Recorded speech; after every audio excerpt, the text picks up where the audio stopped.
There's nothing like seeing in the 2024 and seeing out 2023 with a big can of beer. So this is an Arbor, and this is a brand new beer from them, a New England IPA, and it is called Electric City. But what's it going to be like? Keep watching to find out.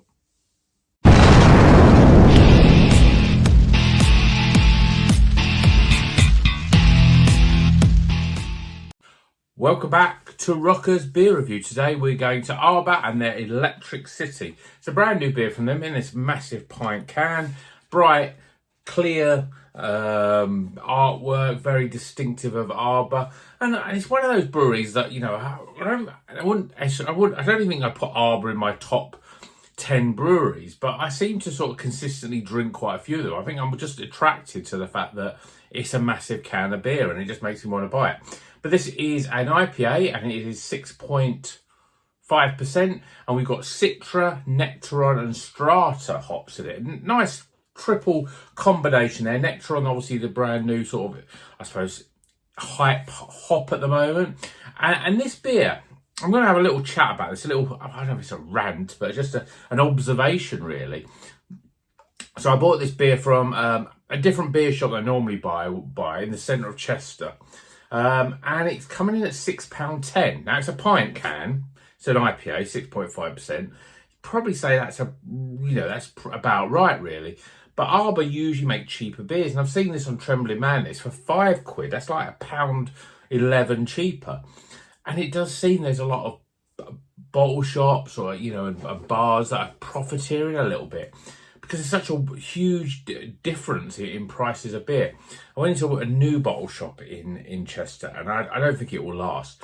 They had Polly's beers in there, and you could pay £7 for a pale ale. Now you buy it direct from Polly's, you're probably paying about £4.50.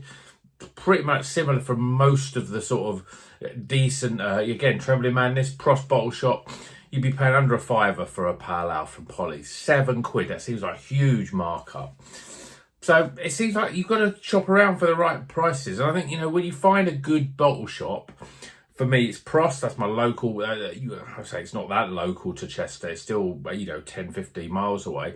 But the prices there are very reasonable. And Trembling Madness, if I'm buying a box of beer, I don't want to spend 70 odd quid to get the free postage. Then Trembling Madness is my go-to bottle shop, because again, they keep their prices very reasonable. You can see beers in there that go in for £5.5 where you can pay £6.5 to £7 in other places. So shop around and you'll save money and you'll get more beer for your buck. But anyway, let's crack open this one, get it in the glass and see what it's all about.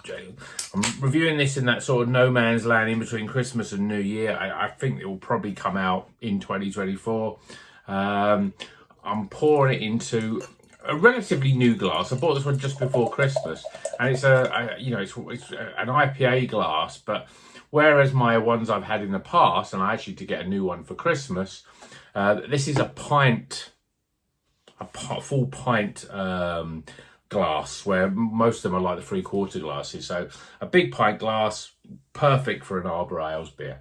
Beer in a glass. We've got this lovely golden yellowy orange colour. We've got a little bit of translucent, less, you can see through it a little bit at the bottom there, but quite dark orangey there at the top. Looks pretty good. We've got 2 fingers, compacted, just off Whitehead. Yeah, that looks pretty good. Let's see what the aroma's like. Oh, yeah, I mean, you get that very distinct Nectaron aroma. So you get peach and mango and stone fruits. And then there's a little sort of hint of sort of melon and that sort of hint of basically the sort of New Zealand things. But it's more tropical than your sort of grape and lime and gooseberry and melon, which is sort of distinct for the New Zealand hops. Much more tropical, much more stone fruity, very juicy. It smells really good. I'm not picking up much in terms of the Citra and the Strata, but let's see what it tastes like. Cheers, everyone.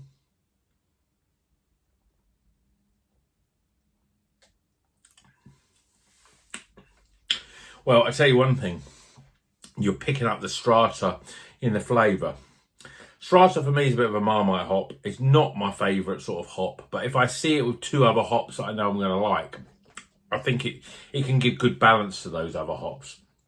But on its own, or if it's dominant in a beer, it's not, the flavour doesn't do it for me. It does sort of have that sort of very dank sort of flavour, and you know, people say it's like a bit like pot. Not that you'd ever drink pot, taste it, but it has that sort of some of those aromas, and it has that sort of very dank, sort of skunky sort of flavour.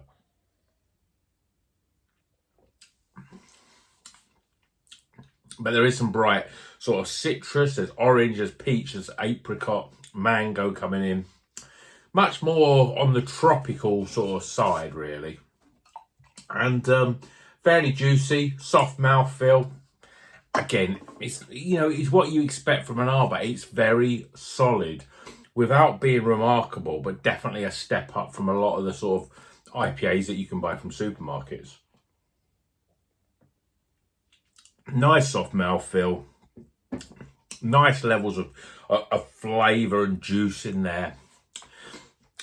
Actually, the more I drink it, the more balanced it's get. I think it's a nice selection. The nectar is a very juicy sort of flavoured hop, and the strata just sort of gives it a little bit more dankness, a little bit more of that sort of, I suppose, a little bit more piney bitterness as well coming in. But it's a nice balance, really. It's one of those sort of blends of those hops that sort of has the dankness but has the juicy, citrusy zest up front, really. But you get that nice sort of dankness on the back end with the strata. Citra really just sort of envelopes the whole lot, really, because it's a very much all kinds of things going on with Citra.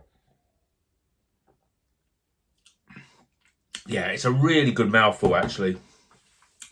Juicy, really easy to drink. No sort of weird aftertaste or whatever. And I think, to be honest, the more I drink it, the hops are well balanced together. There's nothing doing too much of it. The strata sort of brings in, as soon as you get all that juice, and the strata sort of brings it back a little bit, gives you that sort of dryness, gives you that little bit of dankness, but it's not too much. It's just about right. Yeah, I think it's a pretty good beer. So, Arbor Electric City. So I pay $6.10 for it. I wouldn't pay $6.10 really. If you can get this for £5 for a pint can, then this is a very good value for money beer.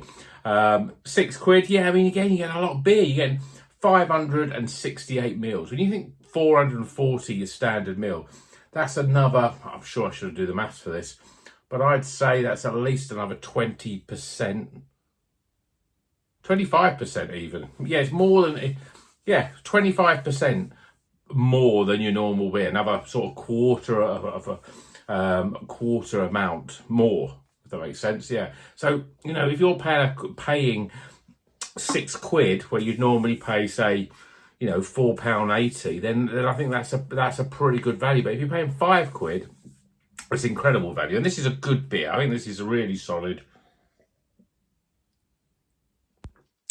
Yeah, I like it. It's got all those sort of flavours that you want. It's nicely balanced. Lots of complexity in the flavour. Soft mouthfeel. Almost velvety. Yeah, it's a winner for me. Another winner from Arbor. So, let me know if you've had this one before. Let me know if any recent Arbor Electric City New England IPA. Very good. Worth your money. Let's get the scores.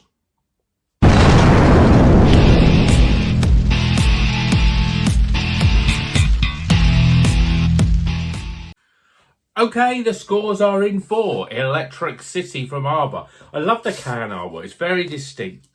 This one's a lovely bright orange, more of a bright yellow really, with this nice sort of turquoise, sort of cyan even, sort of maple leaf that they have in all their beers. Very sort of distinct, very clean artwork. I do like that about Arbor, and obviously big pint cans. So, let's go through the scores, starting with aroma. Appearance, flavour, value for money. Now I'm judging this one really on the fact that you can get it for £5, so that's why the value for money score is pretty high. And finally, my overall experience. Yeah, I've really liked this beer. I think it's a really good start. I mean, this, as I say, this will probably be the first video of 2024. And, you know, it's a great start. We're in the highly recommended. So Iron Maiden of beer. It's the heaviest of heavy metal. Give it a go. Arbor, you know, let me know what you think of Arbor. I think they're great. As I said, you know, nothing sort of blows my socks off with Arbor. Compare with what I've had from the likes of, say, Asves or Polly's or Verdant, those sort of breweries, Track, for example. But what I've always had is a consistently good beer. And, you know, and you get great value for money with them. So, hope you've enjoyed this video. More to come in 2024. I still haven't decided whether I'm going to hit dry January or not, because I've got quite a few beers. I've got a few German craft beers. I don't even know if they're craft beers, but I've got a few German beers directly from Germany because my brother-in-law brought them over for Christmas and gave them to me for Christmas. So we're going to have some. We're going to have to want to review them because it's a bit different. My resolution for 2024 really is to not just keep drinking New England IPAs. Whether I can keep that or not, I don't know. But that's my sort of hope, that I'm going to delve in a few more different styles this year. So until the next one, please subscribe, please like, give it a thumbs up if you do like the video. It really helps the algorithms and everything. More people get to see it. And until the next one, I'm exhausted. Keep on rocking.